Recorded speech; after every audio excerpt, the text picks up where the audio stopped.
ನಮಸ್ತೆ ವೀಕ್ಷಕರೇ, class 1 news ಟಿವಿಗೆ ಸ್ವಾಗತ. ಈ ದಿನದ ಪ್ರಮುಖ ಸುದ್ದಿಗಳು. ದೇವನಹಳ್ಳಿ ತಾಲೂಕಿನ ವಿಜಯಪುರ ಪಟ್ಟಣದ ಶಿವಗಣೇಶ ಸರ್ಕಲ್ನಲ್ಲಿ ಬಿಜೆಪಿ ಪಕ್ಷದ ದೇವನಹಳ್ಳಿ ಮಂಡಲದ ವತಿಯಿಂದ ಕಾಂಗ್ರೆಸ್ ಸರ್ಕಾರದ ವೈಫಲ್ಯ ಹಾಗೂ ಸಿಎಂ ಡಿಸಿಎಂ ರಾಜೀನಾಮೆ ಒತ್ತಾಯಿಸಿ ಪ್ರತಿಭಟನೆ ನಡೆಯಿತು.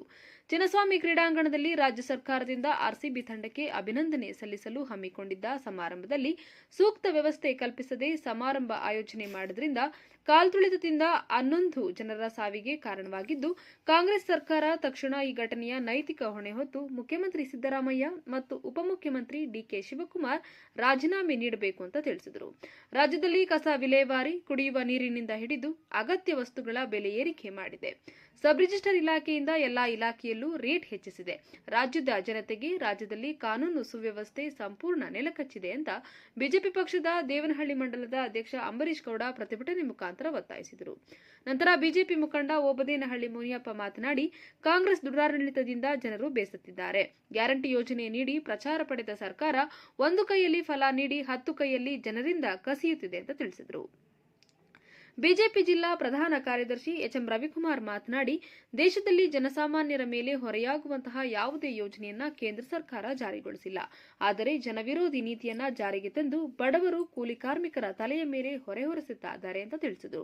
ಈ ಸಂದರ್ಭದಲ್ಲಿ ಬಿಜೆಪಿ ಮುಖಂಡರಾದ ಬುಳಹಳ್ಳಿ ರಾಜಪ್ಪ, ಭಗವಾನ್, ದೇಸು ನಾಗರಾಜ್, ಬೂದಿಗೆರೆ ಪ್ರಭು, ವೆಂಕಟೇಶ್, ರವಿ ಹಾಗೂ ಮಹಿಳಾ ಪದಾಧಿಕಾರಿಗಳು, ಹಲವಾರು ಮುಖಂಡ ಕಾರ್ಯಕರ್ತರುಗಳು ಉಪಸ್ಥಿತರಿದ್ದರು. ವರದಿ ರಾಜು ಗೌಡ. ರೀತಿಯಲ್ಲಿ ಕೂಡ ಅವರ ಒಂದು ಅಭಿಮಾನಿಗಳ ಸಂಘ ಇತ್ತು. ಆ ಒಂದು ಬೇಳೆನ ರಾಜಕೀಯ ಬೇಳೆಕಾಳು ಬೇಯಿಸ್ಕೊಳ್ಳೋದಕ್ಕೋಸ್ಕರ ಇವರು ಕರ್ಕೊಂಡ್ಬಂದು 11 ಜನನ ಏನು ಬಲಿ ತಗೊಂಡಿದ್ದಾರೆ ಅವ್ರ ವಿರುದ್ಧ ಧಿಕ್ಕಾರ ಹೇಳ್ತಾ, ಹಾಗೆ ಒಂದು ಸರ್ಕಾರಕ್ಕೆ ಒಂದು ಆರ್ಸಿಬಿಯ ಒಂದು ಏನು ಅವರ ಕಷ್ಟ ಬಿದ್ದಿದ್ರು ಆ ವಿಜಯೋತ್ಸವನ ಅತಿ 24 ಗಂಟೆ 40 ಗಂಟೆಗಳ ಒಳಗಡೆ ಅವ್ರಿಗೆಲ್ಲನೂ ಕಷ್ಟ ಮತ್ತೆ ನೋವು ಮತ್ತೆ ಅವ್ರಿಗೆ ವಾಪಸ್ ಹೋಗೋ ತರ ಮಾಡಿದಂತ ಈ ರಾಜ್ಯ ಸರ್ಕಾರಕ್ಕೆ ಧಿಕ್ಕಾರ ಇರಲಿ ಅಂತ ಹೇಳ್ತಾ, ಈ ರಾಜ್ಯ ಸರ್ಕಾರ ಈ ಒಂದು 11 ಜನಗಳ ಏನು ಬಲಿ ತಗೊಂಡಿದ್ದಾರೆ ಅದಕ್ಕೋಸ್ಕರ ಅವರ ರಾಜೀನಾಮೆಯನ್ನು ಕೂಡ ಕೋರ್ತಾ ಇವತ್ತು ಒಂದು ಸಾಂಕೇತಿಕ ಪ್ರತಿಭಟನೆಯನ್ನ ನಾವು ದೇವನಹಳ್ಳಿ ತಾಲೂಕಿನಿಂದ ಬಿಜೆಪಿ ಪಕ್ಷದ ವತಿಯಿಂದ ವಿಜಯಪುರ ನಗರದಲ್ಲಿ ನಮಗೆಲ್ಲ ಗೊತ್ತಿದೆ.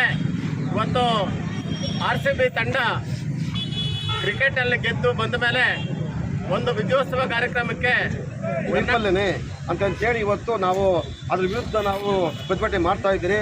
ಇವತ್ತು ಸರ್ಕಾರ ವೈಫಲ್ಯ ಏನಪ್ಪಾ ಅಂತಂದ್ರೆ, ಅರ್ಧ ಕಿಲೋಮೀಟರ್ ಹಂತದಲ್ಲಿ 2 ಕಾರ್ಯಕ್ರಮ ಮಾಡ್ತಾರೆ. ಅರ್ಧ ಕಿಲೋಮೀಟರ್ 2 ಅಂದರೆ ಒಂದು ಚಿನ್ನಸ್ವಾಮಿ ಸ್ಟೇಡಿಯಂದಲ್ಲಿ ಮತ್ತು ಅಲ್ಲಿ ವಿಧಾನಸೌಧದಲ್ಲಿ. ಅದು ಅವಶ್ಯಕತೆ ಇತ್ತಾ? 2 ಕಾರ್ಯಕ್ರಮ ಮಾಡೋಂಥ ಅವಶ್ಯಕತೆ ಇತ್ತಾ? ಆದರೆ ಅವರು ವೈಫಲ್ಯ ಎದ್ದು ಕಾಣ್ತದೆ.